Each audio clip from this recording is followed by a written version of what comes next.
Hello students, आप सभी लोगों का स्वागत है रे क्लासेस के इस ऑनलाइन प्लेटफॉर्म पे। ठीक है, तो चलो बच्चों, अब हम लोग पिछली क्लास में हम लोगों ने क्या पढ़ा था। हम लोगों ने लास्ट क्लास में थॉमसन मॉडल ऑफ एटम और रदरफोर्ड मॉडल ऑफ एटम हमने पढ़ लिया था। ठीक है, तो हम लोग क्या करते हैं, जो रदरफोर्ड मॉडल था, अब उस मॉडल से क्या क्या रिजल्ट्स आते हैं, तो उस रिजल्ट्स के बारे में पढ़ लेते हैं। ठीक है, तो हेडिंग डालिएगा results of Rutherford model of atom. Results of Rutherford model of atom.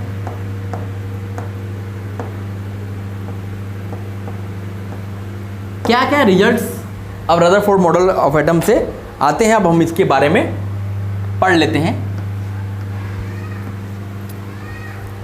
चलो देखो, ये पहला जो है, जैसे radius of atom, radius of atom, atom का रेडियस कितना होता है। इन्होंने बताया था कि रेडियस का एटम 10⁻⁻8 सेंटीमीटर। अगर इसी को मीटर में कन्वर्ट करोगे तो क्या आएगा, 10⁻⁻10 मीटर। ये एटम का साइज है, एटम का रेडियस है, एटम का। ठीक है, तो अगर हम रेडियस ऑफ न्यूक्लियस की बात करें, रेडियस ऑफ न्यूक्लियस की, अगर न्यूक्लियस के रेडियस की बात करें तो वो कितना होता है, ये होता है 10⁻⁻13 सेंटीमीटर। -13 सेंटीमीटर अगर मीटर में कन्वर्ट करेंगे तो क्या आ जाएगा, 10⁻⁻15 मीटर। ये क्या हो गए, और ये कैसे होते हैं, ये स्फेरिकल्स होते हैं। ये कैसे होते हैं, स्फेरिकल होते हैं शेप में। ठीक है, अब देखो, अगर हमें रेडियस अगर मिल गया तो हम वॉल्यूम निकाल सकते हैं। तो अगर हम वॉल्यूम ऑफ एटम निकालें, एटम का वॉल्यूम निकालें, तो एटम का वॉल्यूम स्फीयर के लिए क्या होता है भाई, 4/3 पाई r³ यही होता है। तो अब रेडियस रख दीजिए, 4/3 पाई इंटू r की जगह 10⁻⁻10 whole to the power 3, that means 4/3 in pi into 10⁻⁻30 metre cube. ये वॉल्यूम किसका आ गया भाई, एटम का आ गया। अगर हम वॉल्यूम न्यूक्लियस का निकाल लें, न्यूक्लियस का वॉल्यूम निकालेंगे तो भी 4/3 पाई r³ भी लगाएंगे, तो यहां पे हो जाएगा 4/3 पाई, r की वैल्यू हो गई 10⁻⁻15 whole to the power 3, that means 4/3 pi into 10⁻⁻45 metre cube. ठीक, ये क्या आ गया, वॉल्यूम ऑफ न्यूक्लियस आ गया। अगर हम इन दोनों का रेशियो निकालें, volume of atom upon volume of nucleus, तो देखो क्या आएगा, ये हो गया 4/3 पाई इंटू 10⁻⁻30 अपॉन, ये हो गया 4/3 पाई इंटू 10⁻⁻45। तो ये तो इससे कैंसिल हो गया और ये आ गया 10⁻15 हुआ। अब यहां पे एक चीज देखो कि वॉल्यूम ऑफ एटम, ये क्या आ गया, 10⁻15 times, 10⁻15 times volume of nucleus. सोचो न्यूक्लियस कितना छोटा होगा कि उसका 10⁻15 टाइम्स आपका एटम है, और एटम तो वैसे ही छोटा होता है, एटम तो वैसे ही छोटा होता है। अब उस एटम से भी छोटा, इतना छोटा क्या है, न्यूक्लियस। सोचो कि न्यूक्लियस से 10⁻15 टाइम्स बड़ा एटम है, जो कि एटम सबसे छोटा पार्टिकल होता है। ठीक है, ये हमारा आ गया, इसको नोट कर लीजिए। फिर हम आगे चलते हैं।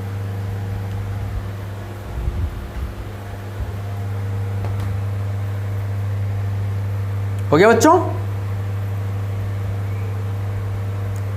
You have done it? Okay.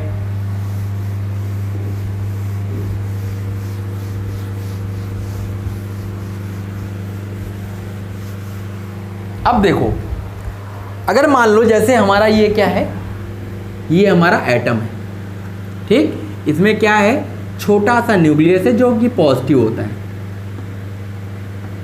पूरा पॉजिटिव चार्ज यहीं पे कंसंट्रेटेड होता है, मतलब उसमें क्या होते हैं, प्रोटॉन्स होते हैं, ठीक। तो अगर मान लीजिए रेडियस हमें निकालना हो किसी भी न्यूक्लियस का, रेडियस ऑफ एनी न्यूक्लियस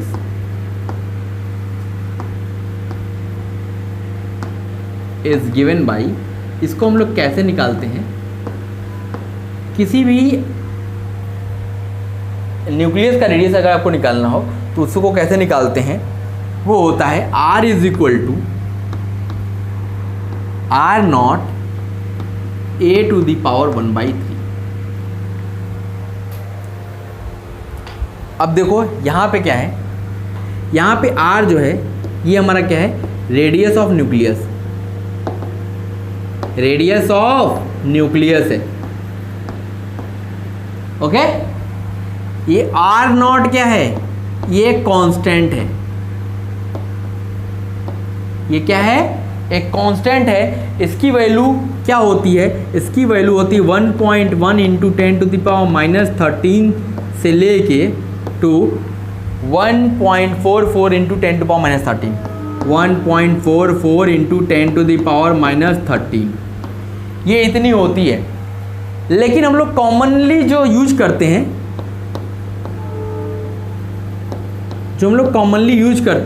वो क्या यूज करते हैं, 4/3 इंटू 10 टू दी पावर -13, ठीक। कॉमनली हम और नॉट की value 4/3 into 10 to power -13 use करते हैं। और एक बचा ए, ये ए क्या है, ए है mass number of that particular element, mass number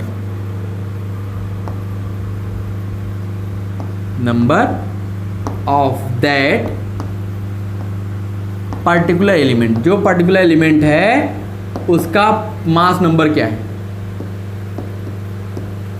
वो हमारा क्या होगा, ए होगा।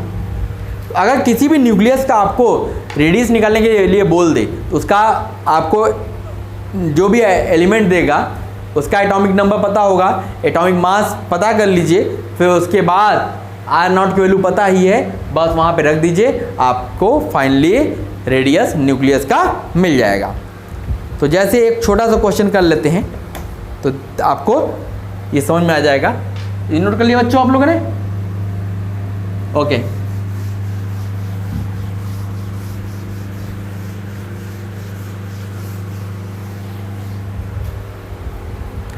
जैसे एक क्वेश्चन लिख लीजिए, कैलकुलेट द रेडियस ऑफ,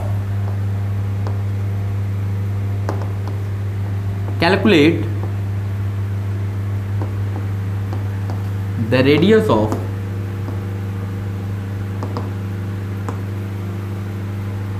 आपको रेडियस निकालना है किसका, न्यूक्लियस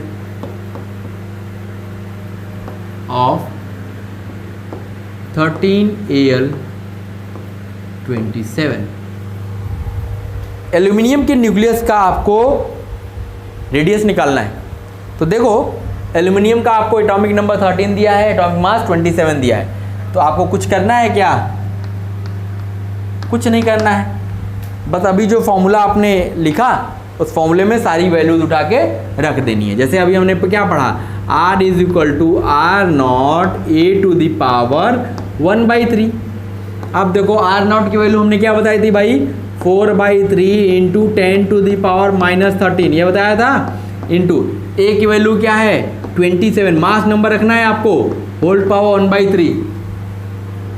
अब ये हो गया 4/3 into 10 to the power -13 multiplied by 3 से 3 कैंसिल हो गया, ठीक। तो ये कितना आ गया ये आ गया आपका 4 × 10⁻⁻13 सेंटीमीटर। ये हमारा रेडियस किसका आ गया?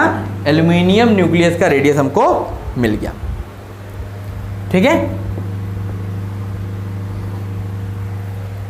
इस तरीके से अगर आपको कोई भी न्यूक्लियस का रेडियस पूछता है तो आप इस तरीके से फाइंड आउट कर सकते हो। बस आपको क्या पता होना चाहिए, उसका मास नंबर पता रहेगा तो आप किसी भी एलिमेंट का, न्यूक्लियस का रेडियस फाइंड कर सकते हैं।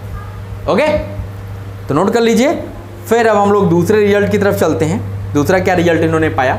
एक तो हम लोगों ने क्या निकालना सीखा कि भैया रेडियस निकालना सीख लिया, और ये पता कर लिया कि किसी भी एटम का जो वॉल्यूम होता है वो न्यूक्लियस के वॉल्यूम का 10⁻15 टाइम्स होता है। ओके, चलो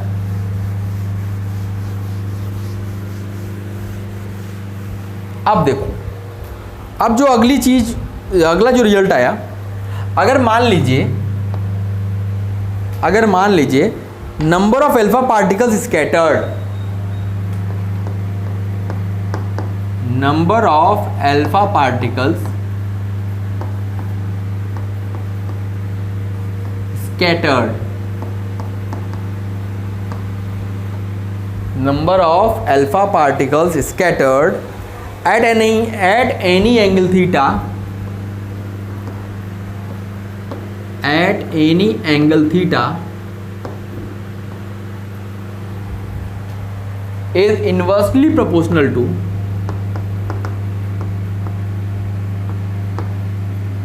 is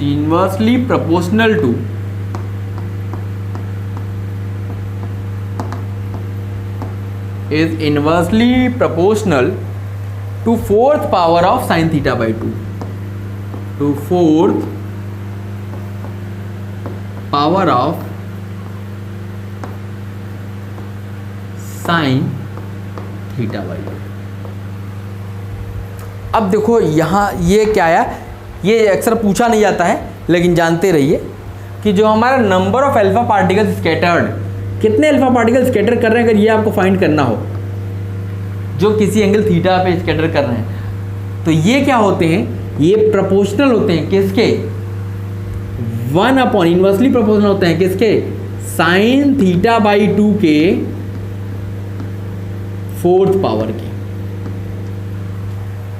साइन थीटा बाई 2 के फोर्थ पावर के इनवर्सली प्रोपोर्शनल होते हैं क्या? Number of alpha particles. क्या भाई? Number of alpha particles. अगर यहां से देखा जाए हायर द एंगल, अगर एंगल ज्यादा होगा तो क्या होंगे? लेस अल्फा पार्टिकल स्कैटर करेंगे, लेस अल्फा पार्टिकल स्कैटर्ड। ठीक, अगर lower the smaller the angle,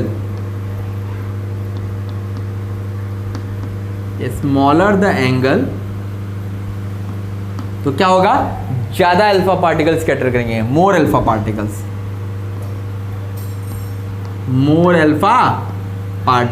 scatter करेंगे। ठीक, तो अगर एंगल ज्यादा है तो कम अल्फा पार्टिकल स्कैटर करेंगे।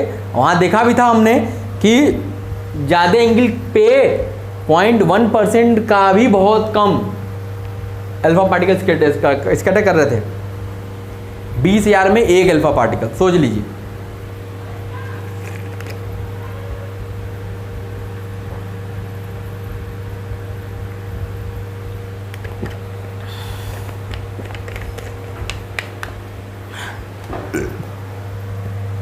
हो गया बच्चों? तो ये क्वेश्चन कर लीजिए, फिर ये कर लीजिए तो एक क्वेश्चन कराते हैं तो आपको इसके बारे में ज़्यादा आइडिया मिल जाएगा। ओके, हो गया? चलो, ये इनका दूसरा रिजल्ट था। ठीक है, चलो एक क्वेश्चन कर लेते हैं तो आपको इसका कॉन्सेप्ट आप अच्छी तरीके से समझ जाओगे। देखो क्वेश्चन क्या कहता है, क्वेश्चन कहता है if number of alpha particle scattered at an angle of 60 degree if number of alpha particles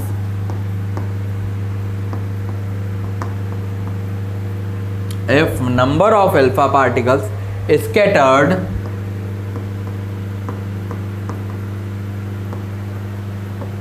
at an angle 60 degree is 112। मतलब कितने अल्फा पार्टिकल स्कैटर कर रहे हैं 60 डिग्री पे 112 अल्फा पार्टिकल्स पर मिनट, एक मिनट में। Okay, then calculate number of alpha particles, then calculate number of alpha particles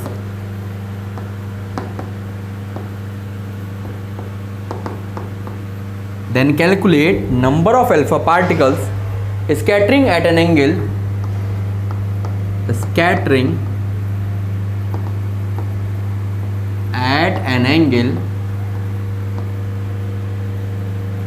90 degree per minute. अब ये पूछ रहा है, एक तो दिया हुआ है आपके पास कि बोलता है कि 60 डिग्री एंगल पे जो है कितने अल्फा पार्टिकल्स स्कैटर करते हैं 112 पर मिनट, एक मिनट में 112 अल्फा पार्टिकल स्कैटर करते हैं। तो कहता है then calculate number of alpha particle scattering at an angle 90 degree per minute. एक मिनट में 90 डिग्री पे कितने अल्फा पार्टिकल स्कैटर्ड करेंगे ये हमको आप बताइए। तो चलिए बताया जाए भाई।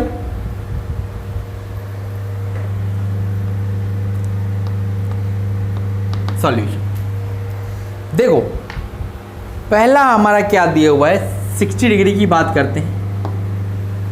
60 डिग्री पे अभी हमने निकाला था कि एन थीटा, हमने फॉर्मूला क्या पढ़ा था, N theta directly proportional to 1 upon sine theta by 2 to the power 4, यही पढ़ा था। तो यहाँ 60 डिग्री पे नंबर ऑफ अल्फा पार्टिकल कितने हैं 112 प्रोपोर्शनल टू 1 अपॉन साइन 60/2 मतलब sine 30 whole to the power. अब साइन 30 की वैल्यू कितनी होती है भाई 1/2, अब तो 2 ऊपर चला जाएगा तो यहाँ से क्या मिल जाएगा 112 directly proportional to 2 to the power 4 मतलब 16।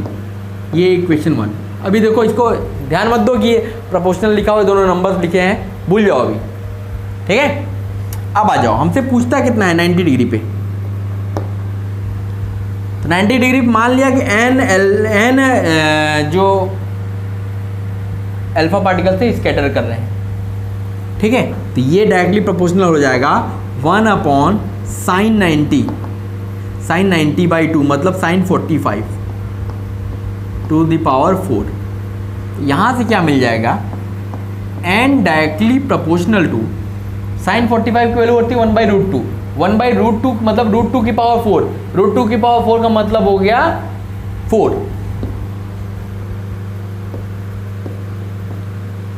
देखो अल्फा हटाते हो तो आप क्या करते हो कांस्टेंट लगाते हो। अगर आप इक्वल करके लिखते यहाँ 16k लगा देते, यहाँ भी 4k लग जाता, तो कोई डिफरेंस नहीं। अब हम क्या कर देंगे दोनों को डिवाइड कर देंगे 1/2। जब हमने 1 को डिवाइड किया 2 से तो ये हो गया 112/n। अब प्रोपोर्शनल का साइन हट जाएगा क्योंकि दोनों जगह कांस्टेंट क्या आता कैंसिल हो जाता, तो हमने क्या किया 16/4 कर दिया। तो यहाँ से क्या मिल गया भाई, यहाँ से मिल गया n इज इक्वल टू 112/4, 4 2 जा 8, 4 7 जा 4 8 जा 32। मतलब कितने अल्फा पार्टिकल्स स्कैटर करेंगे 28। तो देखो दिख भी रहा है, यहाँ एंगल कम था तो ज़्यादा थे, यहाँ एंगल बढ़ गया तो नंबर ऑफ अल्फा पार्टिकल्स क्या हो गए कम हो गए। समझ में आ रहा है। तो ये हमारा उस चीज़ को फॉलो भी कर रहा है कि कम एंगल पे ज़्यादा अल्फा पार्टिकल्स स्कैटर करते हैं, ज़्यादा एंगल पे कम अल्फा पार्टिकल्स स्कैटर करते हैं। ओके, तो नोट कर लीजिए इसको।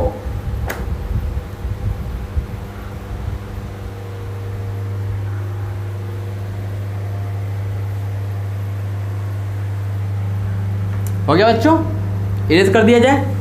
चलिए अब देखिए जो इनका तीसरा रिजल्ट है वो बहुत इम्पॉर्टेंट है और ये एग्जाम में बहुत पूछता है, आईआईटी में तो ज़्यादा पूछता है इस पे बेस्ड। तीसरा क्या है, ये बहुत इम्पॉर्टेंट है, ठीक। ये क्या है, distance of closest approach.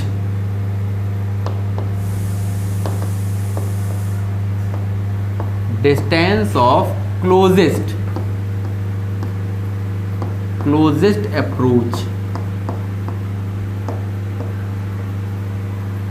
Distance of closest approach of alpha particles R minimum of alpha particles. अब इसका मतलब समझिएगा बच्चों, ये क्या है, क्लोजेस्ट अप्रोच क्या है। ये एक नया चीज आ गया भाई, ये एक नया टाइप का वर्ड दिख रहा है कि क्लोजेस्ट अप्रोच, ये क्या आ गया। तो देखो ये क्या होता है, जैसे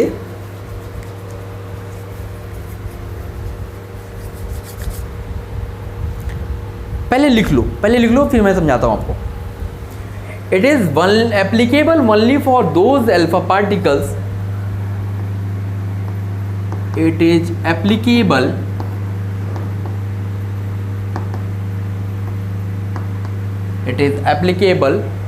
only for those alpha particles, only for those alpha particles, it is applicable only for those alpha particles which are traveling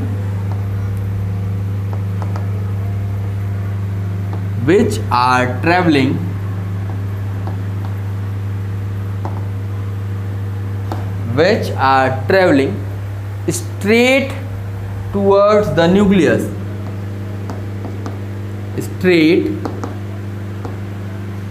towards the nucleus। ये उन अल्फा पार्टिकल्स के लिए होता है जो केवल स्ट्रेट टूवर्ड्स द न्यूक्लियस की तरफ मूव करते हैं। That is particles which are returning back to their original path, that is particles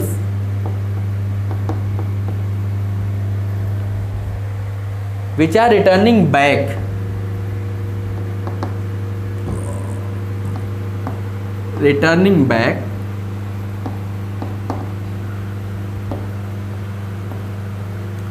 particles which are returning back to their original path,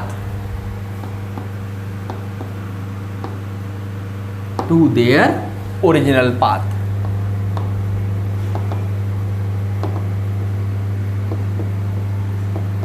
ये उन अल्फा पार्टिकल्स के लिए होता है जो सीधे जाते हैं न्यूक्लियस के पास, टूवर्ड्स न्यूक्लियस जाते हैं और वापस अपने पाथ पे वापस आते हैं। उन्हीं अल्फा पार्टिकल्स के लिए हम लोग क्या निकाल सकते हैं, क्लोजेस्ट अप्रोच निकाल सकते हैं।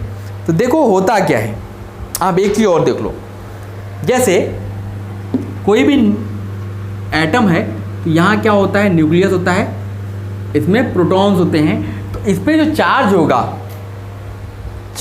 होगा वो क्या होगा, यहाँ जो चार्ज होगा वो किसके कारण होगा, प्रोटॉन के कारण होगा। तो ये चार्ज कितना हो जाएगा, ZE होगा। जितना एटॉमिक नंबर होगा और एक पे चार्ज हमें पता है तो मल्टीप्लाई कर दो तो टोटल चार्ज निकल जाएगा ना। इस पे टोटल चार्ज कितना है ये कि कौन बताएगा, ये न प्रोटॉन कितने हैं यही बताएगा। तो जेड नंबर ऑफ प्रोटॉन है और ई से मल्टीप्लाई कर दिया। ई है क्या 1.6 × 10⁻⁹ कूलाम है, दोनों को मल्टीप्लाई कर दिया तो ये क्या देगा, वो आपको टोटल चार्ज देगा। ठीक है,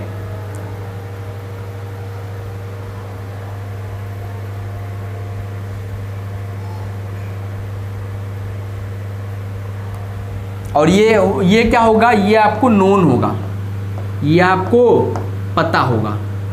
ठीक है, अब देखो, अब क्लोजेस्ट अप्रोच के बारे में बताता हूं है क्या। जैसे मान लो कि यहां पे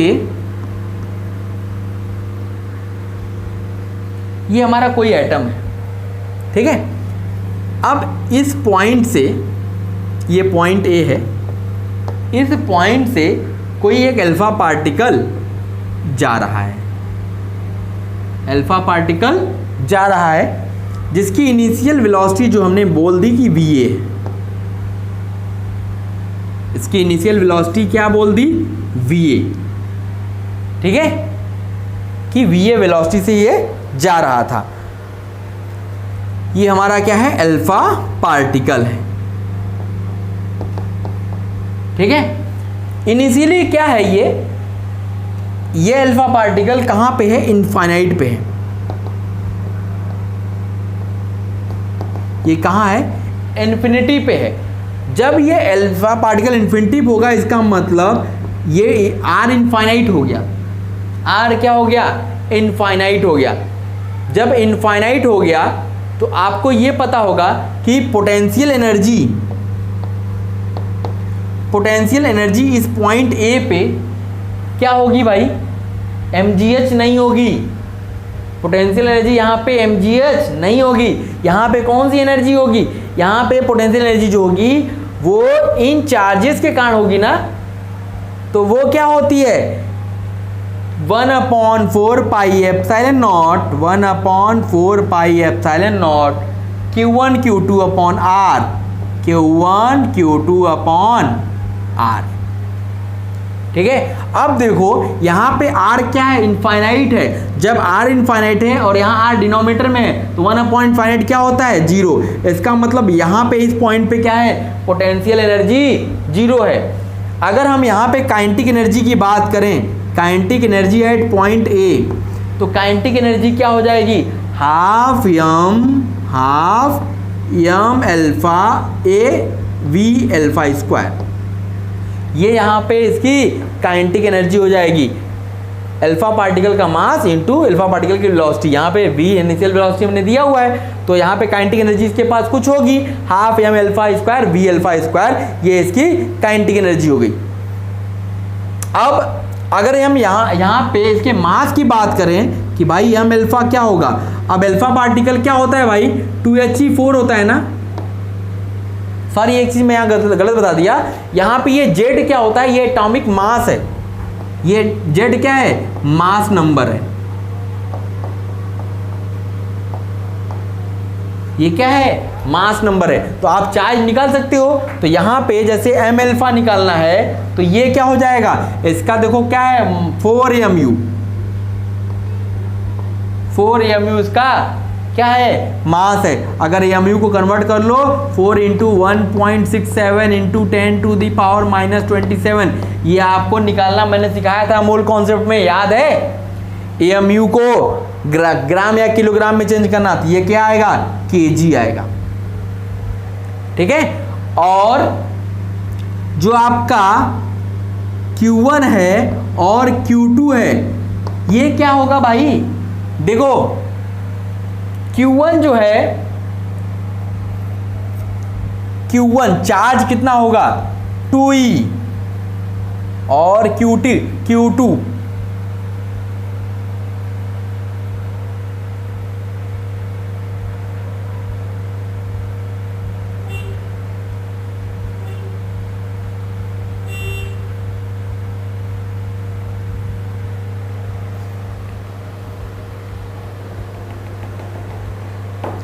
Q1 और Q2, देखो इसके Q1 तो आपका हीलियम है, अल्फा पार्टिकल है, इसका चार्ज कितना हो जाएगा, 2e टोटल चार्ज, और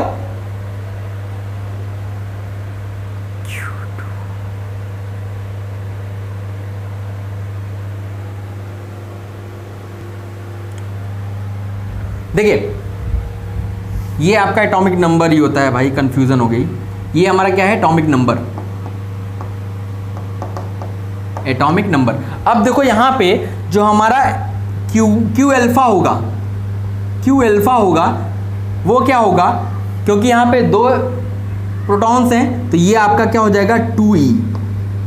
ठीक, ये हमेशा अल्फा के लिए तो 2e रहेगा हमेशा। अब देखो क्या हुआ, जब ये अल्फा पार्टिकल चला इधर, ये इधर जा रहा है, इसके पास कुछ अपनी काइनेटिक एनर्जी है, लेकिन चलते चलते क्या हुआ, अब धीरे धीरे ये क्या है, इस पॉजिटिव न्यूक्लियस की तरफ बढ़ रहा है ना, तो क्या होगा क्या, जब ये इधर जाएगा, अब ये क्या होगा, धीरे धीरे इसकी वेलोसिटी क्या होगी, कम होती जाएगी ना, धीरे धीरे इसकी वेलोसिटी क्या होती जाएगी, कम होती जाएगी। क्यों कम होगी भाई, क्योंकि अब धीरे धीरे इसका रिपल्सन शुरू हो जाएगा, ये धीरे धीरे इसको रिपेल करना शुरू करेगा शुरू से ही। अब धीरे धीरे रिपेल करता जाएगा तो इसकी वेलोसिटी कम होती जाएगी। तो एक टाइम ऐसा आएगा कि ये चलते कहीं पे जाके रुक गया, यहीं पे रुक गया, ये पॉइंट बी हो गया, यहाँ पे चलते रुक गया, और यहीं से फिर ये क्या करेगा, वापस हो जाएगा, ये यहीं से अपना पाथ घुमा लेगा और वापस हो जाएगा। तो इस पॉइंट पे क्या हुआ, वी अल्फा क्या हो गया, 0 हो गया, यहां पे वी अल्फा क्या हो गया, 0 हो गया।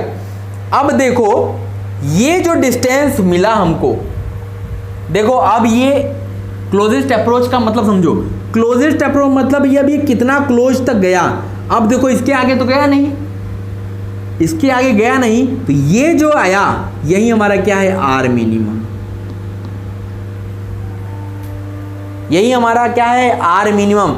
मतलब डिस्टेंस ऑफ क्लोजेस्ट अप्रोच का मतलब अल्फा पार्टिकल कितना क्लोज गया एटम के, ये जो डिस्टेंस हो गई यही हमारी आर मिनिमम है। अब यहां पे देखा जाए तो यहां पे अगर के ई काइनेटिक एनर्जी इस पॉइंट बी पे आप निकालो तो ये क्या होता है, half M alpha V alpha square. अब यहाँ पे वी अल्फा तो 0 है, इसका मतलब यहाँ पे क्या होगा, काइनेटिक एनर्जी भी 0 हो जाएगी, काइनेटिक एनर्जी 0 हो जाएगी। अब देखो अगर हम यहाँ पे पोटेंशियल एनर्जी निकालें इस पॉइंट बी पे, इस पॉइंट बी पे पोटेंशियल एनर्जी कितनी होगी भाई, 1/4 पाई एप्सिलॉन नॉट। तो एक तो इसका मान लिया कि ये Q1 है, इस पे चार्ज Q1 है, Q1 इंटू इसको मान लिया Q2, तो Q2 तो आपको पता है 2 ही है, अपॉन अब ये डिस्टेंस कितनी रह गई भाई, RE, अल्फा पार्टिकल और इस एटम के बीच की डिस्टेंस कितनी हो गई, RE, आर मिनिमम। तो ये हमारा क्या आ गया, पोटेंशियल एनर्जी आ गया। और यहाँ पे ये चीज़ आपको पता होगी, ये आपको क्या होता है 9 × 10⁹, ये क्या हो गया Q × 2E upon R minimum. ठीक, तो ये चीज़ हमको मिल गई कि इस पॉइंट पे तो काइनेटिक एनर्जी इसके पास थी लेकिन पोटेंशियल एनर्जी 0 थी, क्योंकि यहाँ पे वो बहुत दूर था, इनफाइनाइट पे था, इनफाइनाइट पे रखा गया था अल्फा पार्टिकल, इसलिए यहाँ पे इसकी पोटेंशियल एनर्जी 0 हो गई क्योंकि आर डिनोमिनेटर में था। तो यहाँ पे पोटेंशियल एनर्जी 0 हो गई, यहाँ पे काइनेटिक एनर्जी आपको मिली। और इस पॉइंट पे क्या हुआ, इस पॉइंट पे आपकी यहाँ पे वेलोसिटी अल्फा पार्टिकल की 0 हो गई, क्योंकि यहाँ के बाद ये आगे जाएगा नहीं, अब यहीं से ये पीछे हो जाएगा। तो अब यहाँ पे क्या होगा, यहाँ पे जब इसकी वेलोसिटी 0 हो गई, इसका मतलब है इस पे काइनेटिक एनर्जी भी 0 हो गई, लेकिन इस पे पोटेंशियल एनर्जी हमको मिलेगी। अब देखो, अब हम क्या करेंगे, अब हम यहाँ पे लगाएंगे law of conservation of energy. अब हम लोग क्या लगाएंगे, law of conservation of energy यहाँ पे लगाएंगे। तो देखो क्या मिलेगा, अब यहीं पे देखो वो फॉर्मूला हमको मिलेगा जिसकी हमें ज़रूरत है। तो अब हम लोग लगाएंगे applying law of conservation of energy, applying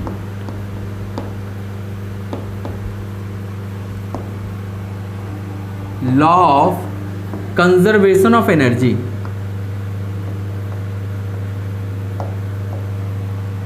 conservation of energy. अब हम लोग ये लगाएंगे तो ये क्या कहता है कि total energy at point A total energy at point A is equal to total energy at point B.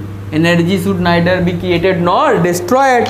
तो अब यहाँ पे देखा जाए टोटल एनर्जी क्या हो जाएगी, kinetic energy at point A plus potential energy at point A is equal to kinetic energy at point B plus potential energy at point B. ठीक है, अब देखो यहाँ पे काइनेटिक एनर्जी कितनी थी भाई, half M alpha V alpha square plus 0 is equal to यहाँ पे 0 प्लस यहाँ पे काइनेटिक एनर्जी 0 हो गई, यहाँ पे पोटेंशियल एनर्जी आएगी 1/4 pi epsilon not Q1 2E upon R minimum. ठीक है, तो यहाँ से हम लोग एक फॉर्मूला मिल जाएगा हमको, क्या मिल जाएगा, 1/2 M alpha V alpha square is equal to 1/4 pi epsilon not Q1 into 2E upon R minimum. ठीक है, ये हम लोग को Q1 Q2 ही लिख लो, कोई दिक्कत नहीं है। यहाँ मान लिया ये Q2 तो हमेशा 2 ही आएगा, Q1 Q2 ही रहने दो। ठीक है, तो ये हमारा फॉर्मूला बन गया हमारा, यही हमारा वो फॉर्मूला है जिसकी हमें ज़रूरत थी। अब यहाँ से जो भी अननोन रहेगा आप वो फाइंड कर सकते हो। तो इस पे बेस क्वेश्चन हमेशा पूछता है, इसलिए इसको हमेशा याद रखना है आपको। कैसे आया है वो याद रखिएगा, फॉर्मूला तो आप निकाल ही लोगे, कुछ नहीं करना है। यहाँ पे पोटेंशियल एनर्जी 0 हो जाएगी, यहाँ पे काइनेटिक एनर्जी 0 हो जाएगी, यहाँ पे आपका काइनेटिक एनर्जी मिलेगा, यहाँ पोटेंशियल एनर्जी मिलेगा। तो आपको क्या कर देना है, बस law of conservation of energy लगा देना है, तो आपको फॉर्मूला मिल जाएगा। अगर आप डायरेक्ट फॉर्मूला याद रख सकते हो तो कोई दिक्कत नहीं है, इसको याद कर लो। ठीक है, तो ये हमारा सबसे इंपॉर्टेंट है और इस पे बेस्ड क्वेश्चन जरूर पूछे जाते हैं बच्चों, इसलिए इसको याद रखना है। Distance of closest approach of alpha particles, मतलब कितना क्लोज तक अल्फा पार्टिकल्स अप्रोच कर सकता है। ये डिस्टेंस जो होती है यही हमारी आर मिनिमम होती है, उसी को हम लोग क्या बोलते हैं, क्लोजेस्ट अप्रोच। तो ये समझ में आ गया होगा आपको अच्छे से। ओके बच्चों, तो आज की क्लास में हम लोगों ने रदरफोर्ड मॉडल के रिजल्ट्स पढ़े, मेनली हम लोग उन्हीं के रिजल्ट्स को स्टडी कर रहे हैं और हम लोगों ने 3 रिजल्ट्स पढ़ लिए अभी तक, ये तीसरा रिजल्ट था और सबसे इम्पोर्टेंट यही रिजल्ट है। पहले में हम लोगों ने एटम्स का वॉल्यूम निकालना, रेडियस निकालना, न्यूक्लियस का रेडियस निकालना ये सीखा और फिर हमने किसी भी अननोन न्यूक्लियस का रेडियस अगर निकालना हो तो हमने एक फॉर्मूला देखा, R = R0 A⁻⁴, जहाँ पे A क्या है, A है आपका मास नंबर। जिस भी एलिमेंट का आपको निकालना है उसका मास नंबर आपको अगर आपको पता चल जाए तो आप केवल रखना है R0 की वैल्यू एक कांस्टेंट है जो कि 1.4/3 × 10⁻13 सेंटीमीटर रख दो। तो इससे जो आप कैलकुलेट करोगे उस एलिमेंट का न्यूक्लियस का रेडियस आप पता कर पाओगे जो भी आपको दिया होगा।